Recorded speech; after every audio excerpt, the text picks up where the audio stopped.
this house tour, we'll be touring around this modern contemporary home here in Avida Settings, Nuvali.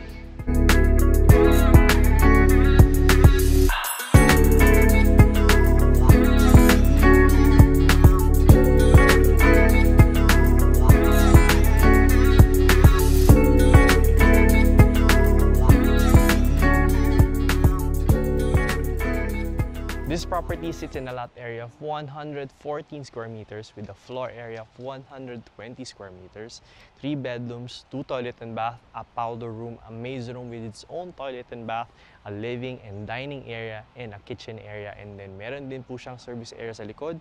And for your carport, you have 1 vehicle carport na kasya po yung ating mid-size SUV. So without further ado, let's begin with the exterior tour of the property. As you can see, it's already gated and fenced, so you don't have to think about it anymore. Siguro minimal, actually itong bahay na to, very minimal na lang po yung kailangan nyo idagdag. You just have to add a little bit more, siguro halos mga gamit nyo na lang po yung dadali nyo kasi may air conditioning na rin po dito sa mga rooms na yun, even in the living area. So tara, pasok tayo. So as we enter, we will be greeted by our pathwalk or pedestrian gate. On your left side will be your carport for your mid-size SUV. Isa lang po yung carport dito. Actually, ang magandang feature ng bahay na to, it's just right across a greenway or a park area just in front of the property. And also, this is a morning sun property, kaya maganda po yung property niya. Now, as we enter, on the left side would be your garden area and also your patio with an access going to the living and the dining area, which is very, very nice. Now, tapos na tayo sa exterior tour. Let's go inside the house.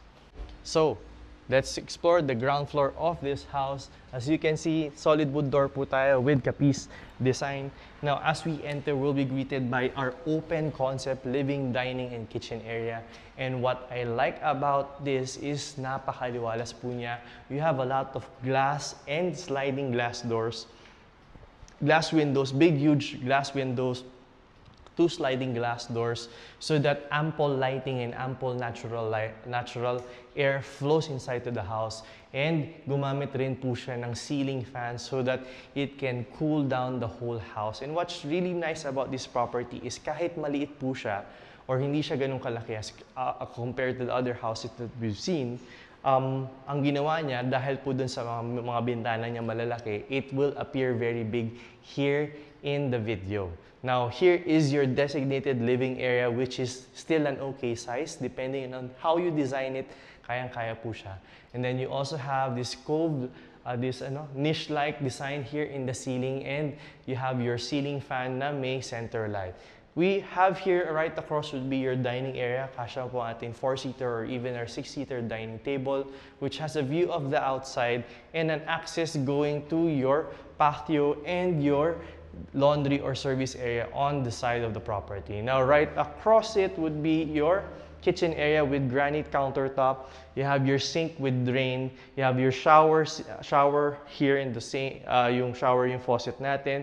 You have your Technique oven and cooktop. You also have your Technique range hood, and meron na rin tayong mga lightings. This is actually, like, I think this is the third video na may nakita ko na puro na naka-rattan-like design yung mga chandeliers natin or also mga center lights natin. We also have our modular cabinets here. Now, here also on the ground floor would be your maid's room.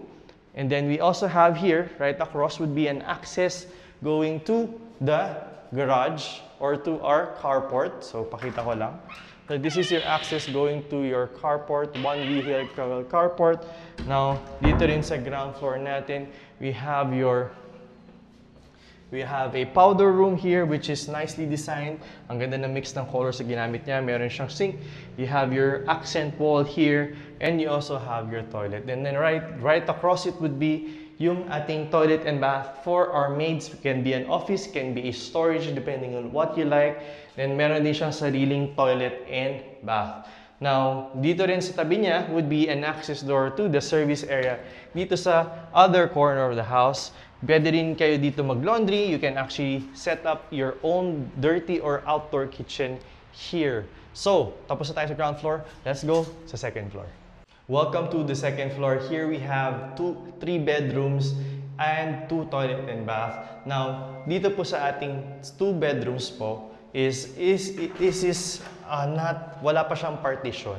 So it's still open. It depends on the buyer kung anong gagawin niya. So as you can see, it's just a big wide room with 2 air conditionings, 2 windows, 2 ceiling fans. So it depends on what you plan to do with this house.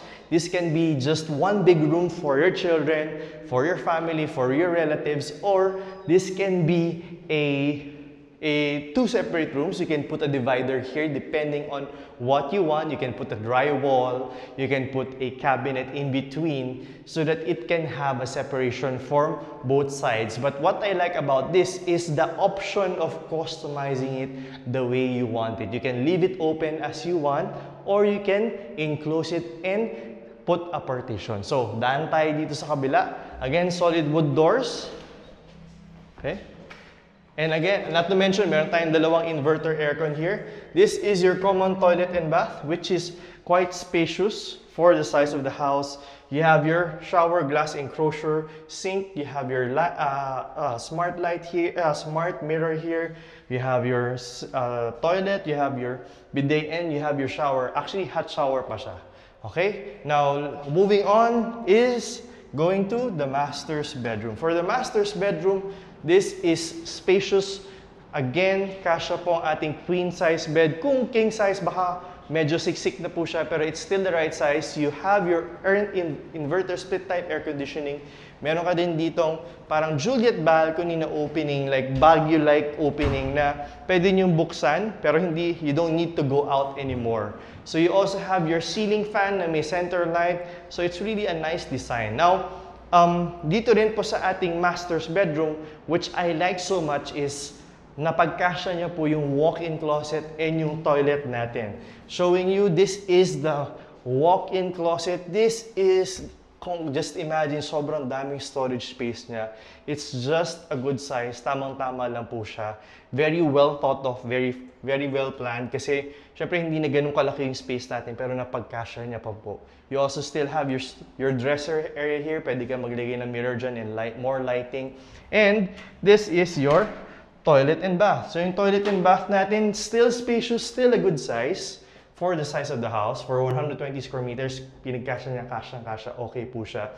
So you have your sink, you have your mirror, you also have your toilet, and you have your shower enclosure, and you have your shower there.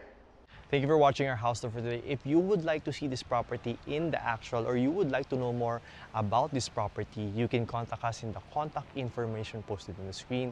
There we have our Viber, WhatsApp, and iMessage. You can also go on our website to check out our latest property listings. Ngayon, kung naghahanap ka pa at hindi ka pa ready bumili, and you just like to get updated with the latest properties or upcoming listings that we'll be publishing in our YouTube channel, or yung mga promos ng mga developers na hawak po namin, you can join our Viber community. The link is on the description box. Nandyan din yan sa aming comment section. Once again, this is Arman Cruz, and I hope to see you soon in my next house tours. Bye guys!